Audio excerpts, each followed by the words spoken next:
Today we're going to learn how to make video like this in Insta360 2023. Welcome to our guide on creating stunning hyperlapses. A hyperlapse is a unique and visually striking form of time-lapse photography that involves capturing multiple frames over a long period of time and then playing those frames back at a faster speed.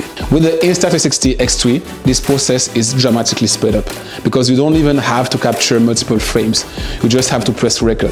That's it. With hyperlapses, you can show the passing of time in a dynamic and exciting way. When it comes to choosing your hyperlapse subject, there are a few things to keep in mind. Firstly, consider the environment and the subject movement. A hyperlapse works best when there is a clear subject and a background that is either static or changes in a visually interesting way. Secondly, think about the lighting. Good lighting is crucial for a good hyperlapse, and it is important to choose a subject that is well lit, either naturally or artificially.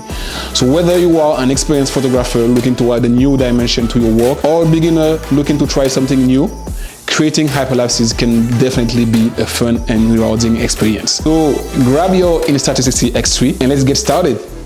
So the first step will be to download the software on their website. It's totally free. Then drag and drop your footage in Insta360 Studio. And now, as you can see on the bottom, there is a timeline. The timeline is where you will be scrolling through your footage. So first, I'm going to choose my subject. For me, it's going to be the Dubai frame. Then when I've established what my subject is, I'm going to start by trimming my video. So I'm going to choose a beginning and an end video by clicking right there. So what we're going to do is basically that we are going to scrub through our footage, choose a framing, then hit the keyframe button. Whenever you click on keyframe, you have the default view, the crystal ball, the tiny planet, and the natural view. And for each view, you can also customize it to your needs.